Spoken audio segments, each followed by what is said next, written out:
Alright, Shalom. First and foremost, I want to give all praises, honor, and glory to the Heavenly Father and His only begotten Son, Yahweh, Ba'asham, Yahweh Shai, Ba'asham, HaRachakodash, double honors be to the apostles, and others at great millstone, Horuel, and tell us this 100% truth. Much peace and blessings be unto you, whole fool. Let that to pushing out this word of thought, truth, and sincerity. To all you Akamadu, say Shalom. I'm the Akira. I'm coming in with a quick hit. I'm going to entitle Beauty is Pain. Nah, beauty is vain. Alright, that's a clapback at a saying that Eve upholds, which is the idea that, beauty, what's it called, comes with pain. That's where you see the women, when they start brushing their hair viciously, they're trying to straighten it out for that end result. They don't care if it hurts and it pulls their head. They become stoic. They stop becoming emotional as long as they look pretty. Same thing when they go to these nail salons. They don't care. What's it called? The Moabite starts pulling out the loose skins out their fingertips and they start bleeding, or if they get those big nails shoved into their fingertip sockets. As long as they look beautiful, they don't care, right? But at the end of the day, it's all vain, man. Right? So Proverbs the 31st chapter, verse 30, it reads, "Favor is deceitful," and that word favor, it ultimately means approval, support, or liking for someone or something. Acceptance, validation. Yeah, because you women, you modern day women, are on the seeking validation from others, man. And that isn't your short or your tight clothes that flaunt your curves, your quote unquote forbidden pants that show your backside. With a lot of these younger women, they wear these tight shorts. Hey, but mom, everybody in my class wears these tight shorts. Well, really, what's it called? You're flaunting your curves, man. And next thing you know, you get popped and what's it called? The man runs away, and now you're pregnant with some dude, and then you say, "Oh, men are evil," but you're dealing with what's it called? Men with no responsibility. Hey, they're not of their age yet. They're not men. It's onto this truth when you come into this thing and you have wisdom, knowledge, and understanding, and you're able to use a discernment. What's it called? You're able to put two and two together and actually think for yourself. So a lot of these guys out here, a lot of these cats are nothing but what's it called? The babies, man, the boys. So they have no responsibilities. But what's it called? You women seek validation through your makeup as well. Now you look like caricatures. What's it called? Putting all that blush and that quote unquote Latina makeup, right? Which people actually like, but it's really disgusting, man. It's really witchcraft, man. All right, you could be looking ugly as fuck, but then you put on some makeup and you look like a whole new ass person, man. All right, you also, flaunt yourself with your hair, or getting these hair extensions, your eyelash extensions. Now you got palm trees, and they start, flapping around every time you blink, and your long nails. Right now you get these implants and fillers, man. All right, you have MRI scans that doctors take of these women that have had botched up surgeries, and you see where that filler goes. Say they have a lip filler because they were born with small lips. Now the lip ain't even evenly distributed within the filler ain't even evenly distributed within the lip, but it's spread throughout the whole throughout the whole face. Now not one cheek may be more plumpier than the other because it has that filler. Yeah, same thing with these BBLs. They're not even Brazilian butt lifts anymore. They're more Brazilian botch lifts. And you women know the risks that come with it. Hey, but at the end of the day, you women don't care because you think that it may end up well. All right, you guys, you women go into what's it called? These uncertified, not licensed, surgeons that do this stuff. That's really shady shit, man. It's really shady stuff to do. So that's how you women are. Hey, favor is deceitful. So you women are basically attention-seeking whores. When you're really supposed to, be, seeking validation from, one man, that being your husband, your first husband, man. All right. What's it called? That's the book of Genesis, the 3rd chapter, verse 16. I'm gonna pull it out. And yeah, back in the ancient, what would happen was that you had to bill a divorcement. Whenever a man wasn't pleased with a woman, he could write a bill of divorcement to put her away, right? But the thing is, when she was popped by another dude that became her husband, that original husband wouldn't be able to get back with her. Now that's adultery, But what's it called? Now you see in the society is all backwards to the bone. Now it's the women initiating these things, right? That's a woman right. What's it called? Divorcing the man. Not because woman is over the man nowadays. When really that's not how it's supposed to be. Really the hierarchy is going back to 1 Corinthians 11th chapter. Verse 3. But I would have you know that the head of every man, and head really means leader. Right? It is the head of every man is Hamashiach, Yahweh Shai, right? Yahweh Shai is our head. And the head of the woman is a man. We're supposed to be your leaders, not the other fucking way around. Now you got Eve out here talking about, hey, you can't look at that model. You can't look at I don't want you scrolling and seeing what's it called models on Instagram. Hey, but what's it called? You could deal with these other men. That's fucking stupid. See, what's it called? You women are nothing but what's it called abominations, and the Lord's gonna destroy you for that. And when we correct you on this, we tell you this order. You women get butthurt. Hey, but going back to Proverbs the 13th chapter, verse 13, all right, he that, and though it says he, all right, that does not exclude you. It still includes you, because when it says he, it really applies to the Israelite man, right? This whole truth is directed into the Israelite nation, but within that, the male, predominantly the man. But just because it says he doesn't exclude you, you're still part of it. So really, she that despises the word, despise means the hate. So they that despise the word shall be destroyed, and that's a little destruction, man, by way of thermonuclear fire. If you become that missile fodder and the Lord doesn't kill you prior, right? Because there's still a lot of what's it called, more hell to coming to play. Right, the head of the woman is a man, and the head of a Mashiach is Yahweh. Right, that's the order. Yeah, so going back in the ancient world, you had that bill of divorcement. So if a woman wasn't doing her job, the man was able to put her away. Now, ultimately, that's all temporary, all right? Because when you're one flesh, that's for life, until death do you part, right? In the ancient world, it's like an ancient world. In the kingdom, we're not going to be doing that, all right? What's it called? We're going to be all perfected. There's not going to be a reason for you to put away your perfected wife. She's going to be in order and righteous, not like on this side, right? So there's going to be no what's it called? No reproach within Israel. All right, the Lord will roll away our reproach again, just like how it did back in the times of Joshua, which is where you had that location called Gilgal. And our reproach is going to be rolled away as well in the kingdom. We're going to be perfected, a new people, new Jerusalem. There's going to be no purpose, what's it called, to put away your wife. You're going to be with your women, whoever you pop. That's going to be your wives for all eternity, because we're never going to die, all right, in those spiritual bodies. Right, but the point was that you women really had to seek validation from your man, not the other way around. And back when you're in the world, you go to these parties, with Issachar. You know how Issachar gets down, especially with these, with Eve, right, with women from that tribe. Hey, what's it called? They go in with their husbands, but here it is. What's it called? They start wearing a tight jeans, small shirts, and then they start dancing in a sexual way, right, catching the attention of everybody around them. Really, that's wicked, man. That's off. All right, now you look like you're free. All right, look at what's it called, Rihanna, and that one picture, going back a year ago. All right, she had a picture where she was leading the man. She was leading what's it called? It was ASAP Rocky, if I'm mistaken. That's her man. But what's it called? She in that picture, she was leading the man. But what's it called? She was dressed up in a manner where it looks like she's free. You're not supposed to look free. You're supposed to look, what's it called, taken. You're supposed to, what's it called, once you have a man, you're supposed to, what's it called, take that cheerfully. Not what's it called, go around talking about, nah, I'm single. You women already do that with your age. Don't do that with your husband. Say, I'm single, but your husband's like right next to you. So you women are freaking through, man. This is the book of Genesis, the 3rd chapter, verse 16. And to the woman, he said, right, and to the woman. And this is Yahweh Shemel Shai speaking, like the Heavenly Father. And to the woman he said, I will greatly multiply thy sorrow and thy conception. Yeah, so, that's where you have birth pains. Right, that's where, what's it called, when you break your water and you start going in labor. Now what's it called, you're talking about, I'm in pain, you're in great pain.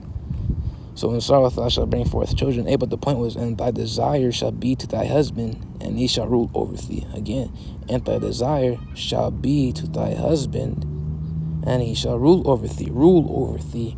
So going back to the order, at the head of every woman is a man. We're supposed to be the rulers, the leaders, the caretakers. We're not just gonna be providers. In this society, women talking about, hey, you're supposed to provide for me because I am the prize. Nah, you're not fucking shit.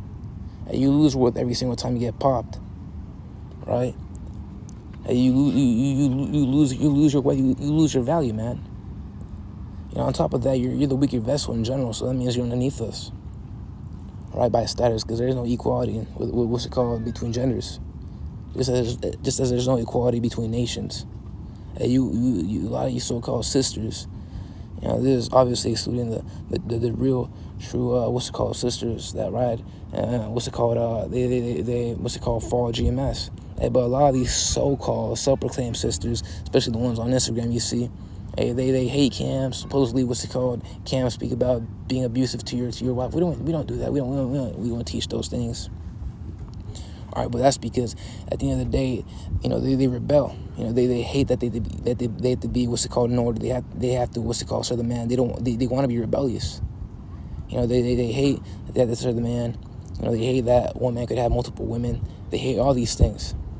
And then they start switching things up. And those same women, they talk about, nah, I'm an Israelite. That means I'm better than the heathen. Hey, but you're trying to usurp authority over the man, your husband. So you're going off, man. You're going off. Right? He shall rule over you. Right? Thy desire shall be to thy husband. And we looked at that word desire ultimately. Right? It means a strong sexual appetite, which goes back to the whole point of seeking validation. Because you women want to feel sexy all the time. To everyone. Catching the eyes of everybody. When in reality, you're supposed to be covered up. Unless you're with your man in private, man. Right? Hey, look at these Muslim women. Hey, those aren't the true women. That's a crap religion. That's a mammy religion. And they're still doing better than you so-called sisters, man. They're still doing better than you because they cover up. Not sure you got some Eve. Those Eve are so-called Muslims as well. Hey, so all you women are out of order. You're an Israelite, but you can't even consider to freaking cover yourselves up unless you're taking pictures behind the scenes. You're really walking out in public doing the same shit as a generous woman like Cardi B. You're Cardi being it up all day, all night. Megan Thee Stallion did it all day and night. I'm talking about bad bitch summer. Bad bitch summer. Fat bitch summer more so because you come into this society, you're coming from a different country where food is a scarcity, but you come into this country, everybody's full. Right? One of the alchemy that I mentioned, even your homeless are full, especially you women. Hey, you lost your girdle, now you're freaking fat and you stink. Shit stink. But you talk about you being the prize. That's BS. Right? But going back to verse 16, thy desire shall be to thy husband. So really, you're supposed to, seek that validation, and you're really supposed to show that beauty to your husband, only your husband. Hey, that's like a benefit. Hey, he's your husband, he get to see you. Right? And sexual appetite is a part of your programming, man. That's why it runs across your mind 24/7. Right? That's why you always think about it. And that's why they're the ones leading all these other industries, model industries, right? OF and whatnot. Right? They're the ones that run all that that sleep work, shit, you know what I mean? Right? They run it all because it's how they're programmed. It's part of the programming. So you women can't say, nah, it's not because it's true, it is. That's why you walk the way you walk. Right? So yeah, going back to Proverbs, the 31st chapter, verse 30. Yeah, favor is deceitful. Because ultimately, with that being said, you could get destroyed for that. Here it is, you let these deceitful thoughts, like approval seeking come into play. You get caught up in that, and you forgetting that you're not supposed to dress up as a prostitute, because you could become a prostitute just by appearance, because then it has strong results, quote unquote strong results. Look at Rick and Morty, and there was an episode, where Beth took out Summer to buy some clothes, and Summer bought a small buttoned flannel and some really short shorts. And Beth said, all right, well, I could buy it for you. Just promise me the result is too strong. Use a condom, right? Hey, so what's it called? You women glamorize that type of clothing, right? And you forget, what's it called? You're not supposed to dress up like that. Or you start seeking the approval of men, and now you can commit adultery. Say you already have a man, you commit adultery, and you destroy your own self. Because a lot of these women don't have the law. Maybe they heard it, they ignore it. Right? They cover their ears like, I don't want to hear. Well, going back to Romans, the 2nd chapter, verse 12, he goes, now they that have not the law shall perish as well. Right? But I'm gonna go back to Proverbs, the 31st chapter, verse 30. It reads, favor is deceitful and beauty is vain. All right, beauty is vain. Now we look at that word vain. It has multiple definitions. In the NLT, the CSB in this case, it says, and beauty is fleeting. Yeah, because it goes away. It's only temporary, man. And this flesh is only temporary. Fleeting means to run away, pass away soon. Now the definition in a dictionary is having or showing an excessively high opinion of one's appearance, abilities, or worth. And what do the scriptures say in the book of Sirach? Go into opinions, and I'll pull it out.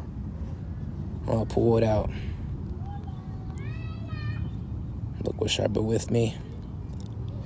This is the book of Sirach, aka the book of Ecclesiasticus, the 3rd chapter, verse 24. For many are deceived by their own vain opinion, and an evil suspicion hath overthrown their judgment. Right? So really, that beauty is really vain. Right? Because it goes into high opinion, but also it says excessively high opinion of one's appearance, and really, that all goes back to a haughty spirit, a prideful spirit. Right? I'm gonna pull out the book of Proverbs, the 16th chapter, verse 18, and it reads, pride goeth before destruction, and a haughty spirit before a fall. And you look into Isaiah the 3rd chapter, and it goes into that. You women dress up all with your trinkets or timbrels, or so. Like, I'm gonna pull it out. I don't want to really paraphrase. Isaiah the 3rd chapter, verse 16. It starts out with verse 16. Yeah, moreover, the Lord saith, because the daughters of Zion are haughty, right? Haughty really means prideful, puffed up, arrogant, superior, and disdainful. That's the mentality of these women. You see that with the so-called black and Latin women, especially Latin women as well. All right? So Yahweh forbid we get married with you. That's a terrible thing. And I have to deal with your bullshit, man. The other Apostle Gabar was already doing a lesson on that, he already did a lesson on that, going into why it's best not to marry. It's even written in the scriptures not to marry. It's best not to marry. The Apostle Paul went into that, because then it takes away time from dedicating yourself to Yahweh by Shema Shah, being a perfect sacrifice. Not you worship the woman, but you're the man. You're the head of the woman, but you're worshiping her, you're putting your time to her, wasting your fucking money for her. But at the end, in a second, she could just cross you in, it could have just been better for, you not to be with her and have your money, to spend on actual other important stuff, and not to deal with any bull crap and miss out any events and whatnot, than with, if you were to be with a woman. Because then all that stuff happens. But it reads, the daughters of Zion are haughty. And that's why, the elder, I forget his name, from the GMS White Camp, about 2 years ago or so, he made a lesson going to, if you want to deal with women, at least deal with the heathen women. And that's the thing about it. The heathen women are more righteous than I'm not gonna say righteous, but they're more moral than Eve themselves, right? They're more humble, they're subservient. They know they're the weaker vessel. That's the thing. All right, because going back several decades ago, the heathen weren't allowed to marry Jake. It was considered a dishonorable thing amongst them. But things have changed. The Lord's putting a spirit upon a lot of these heathen women. Love the so-called black and brown man. All right, you got passport bros, right? So what's it called? Hey, if you want to get with the woman, get with the heathen woman, because hey, they know what's up. You know, they're actually right. They're actually what's it called, honorable. You know, for lack of a better term, you know, moral. You know, they're humble. You know, hey, there's more pleasure in them than with your own kin. You know, with your own woman, the woman of your nation. So because the daughters of Zion are haughty and walk with stretched forward necks and wanton eyes, walking and mincing as they go and mincing, a tinkling with their feet. Therefore the Lord will smite with the scab the crown of the heads of daughters of Zion, and the Lord will discover their secret parts. Yeah, and the Lord already did that. You know, He used to do predominantly with the so-called black women. And there's no wonder why they're bald. Right now, some of them, sure, the Lord has blessed. They have beautiful, long, luscious hair. But the majority of what's it called, Silent Kingdom women, especially the Judite women, all right, bald-headed. Now they look like a Hamite. You know, what's it called? You didn't know any better. You could assume she's a Hamite, but she's really an Eve. You know? And the same thing with a lot of these women out here. Like Northern Kingdom, they also got, you know, hair diseases and whatnot. They also got scalp problems. You know, so, hey, the Lord did smite the scab, you know, the smite with the scab, the crown of the heads of the daughter of Zion. Because really, crown doesn't mean a physical crown. You know, you don't put a tiara on, that's what the Lord's not, you know, smite you. People try and get too little with it. But really, a crown, look at the definition, it means at the top of your head. All right. Go back to, all right, probably the 31st chapter, verse 30. And favor is deceitful. And beauty is vain. Another definition for that word, vain. Producing no results, useless. Yeah, because at the end of the day, man, it's useless. You know, it's useless. But a woman that feareth the Lord shall be praised, man. Yeah, because going back to what the Heavenly Father told our forefather Samuel, the Lord seeth not a man seeth, and He looketh on the spirit, man. I'm gonna pull that out.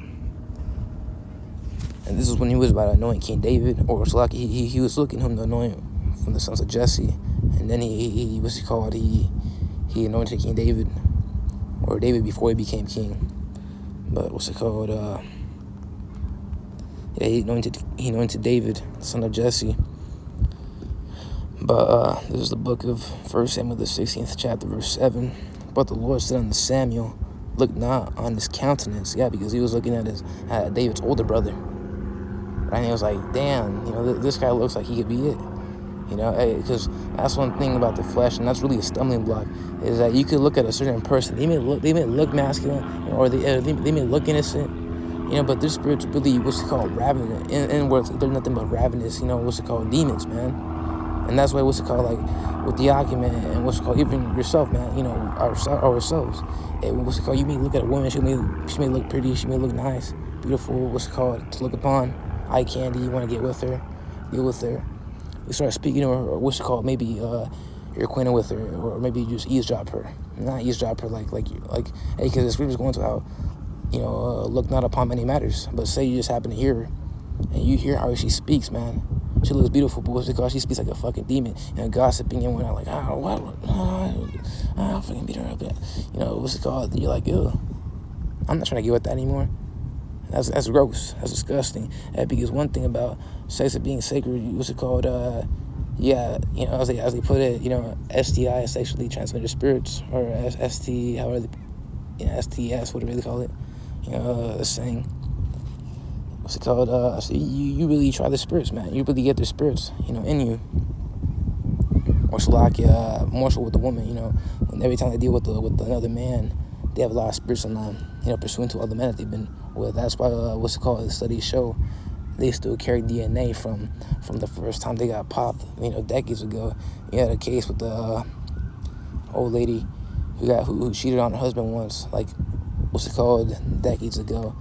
And then she got a DNA test, and they found out that hey, she did cheat, and this was behind her man's back, and he didn't find out until that DNA test showed the results of another man's DNA in her. Right? You could even sense the spirit of that woman yourself, right? So you see how bugged out they are. You don't want no part. Now you're disgusted. You're disgusted by their actions. So go back to 1 Samuel, the 16th chapter, verse 7. But the Lord said unto Samuel, look not on his countenance. Yeah, countenance really means appearance, right? A person's face or facial expression, right? So look not on his countenance or on the height of his stature, because I have refused him. For the Lord, Yahweh, Ba'ashim Yahushai, seeth not as man seeth. All right, for man looketh on the outward appearance, but the Lord looketh on the heart. And that word heart goes back to the Hebrew word lab, which means mind. The brain, basically, that's where the spirit resides. All right, you come up with all these thoughts, you call it your mind. Really, that's your spirit. That's really you. You are your mind, or you are your spirit. Comprised within that brain, that organ. What's it called? The body functions off the brain. What's it called? You're the only living thing, because even the brain by itself, with no spirit in it can't function. It needs that essence of life. It needs that spirit. Really, you're the one controlling everything. You're controlling the body. Once that spirit goes into that brain. So what's it called? It's like the cockpit, basically. And it needs a driver. The cockpit can't just fly itself. Unlike robots, they got autopilot. Right? But really, what's it called? There ain't no autopilot in this body. You have to have a driver, a spirit in it. So look not on his countenance or on the height of his stature, because I refused him. For the Lord said not as man seeth. For man looketh on the outward appearance, but the Lord looketh on the heart. Right? So what's it called? If you look at a woman that's beautiful, really, what's it called? She could be a demon. It's best not to deal with her, because as it is written, all right, many have fallen over the wits for her, man. Hey, so yeah, what's it called? I'm gonna pull that actually. I'm gonna pull it out. Wits. First Ezra, the 4th chapter, verse 26. Yea, many there be that have run out of their wits for women and become servants for their sakes. Hey, look at Samson, man. What's it called? He was also an example. Right? What's it called? When he was dealing with Delilah, what's it called? He was tempted and vexed unto death by her. And what's it called? He poured out all his heart. He gave all the secrets. And, what's it called? Delilah was a freaking bitch, man. She was a bitch. So what's it called? Many have run out of their wits for women. All right, a lot of the time, you see that a lot of those cases too, man. They start bugging out. They start tap dancing. Maybe there could be somebody that come into this truth, but then they bug out because of a woman. All because of the woman. Hey, so one piece of advice the men of the Lord always give us, from the apostles and others on down. All right, which we know GMS is established. What's it called? Ministry of the Lord. Yahweh Ba'ashim Yahushai. Those are the true men of the Lord. Those are the prophets. And one piece they always give, us is, hey, look not upon the beauty of a woman. It's just best not to look upon it. And that's in the book of Ecclesiasticus, 9th chapter, verse 5. Ease not on a maid, that thou fall not by those things that are precious in her. Give not thy soul in the harlots, that thou lose thy inheritance. All right, look not round about thee in the streets of the city, and neither wander thou in the solitary place thereof. The point right here, verse 8, turn away thine eye from a beautiful woman, and look not upon another's beauty. For many have been deceived by the beauty of woman, for herewith love is kindled as a fire. And you know how that is. You know how it is. What's it called? Love being kindled. Now you got love sick. And what's it called? You even have this one saying from what's it called? Harry Potter. And it was a quote by Dumbledore about love, because it was once when you had that one chick and Hermione, they were on I forget the little ginger boy, I forget his name, Weasley. I just call him Weasley. That's his last name. But they were on Weasley's bed, because he was what's it called, hurt, and they were falling. So like Hermione and that one other chick, they were fighting each other. Nah, I love him. They asked him, who do you love? And yeah, Weasley, what's it called? Look at Hermione, say I love you. Dumbledore said something very funny about love. I forget how it goes. I'm gonna search it up. Yeah, it reads, "Oh, to be young and feel love's keen sting." Right, love's keen, love's keen sting. Because it's really a sting, a sharp, a sharp feeling. It hurts, it's stingy. It freaking hurts. Right, to be lovesick and whatnot. So yeah, love's kindled as a fire, man. You know how that gets. I just want to do what's called, quick here, or a little less than however long it lasted. And then Lord wills and have fun. Lesson. Until the next one, I do say shalom.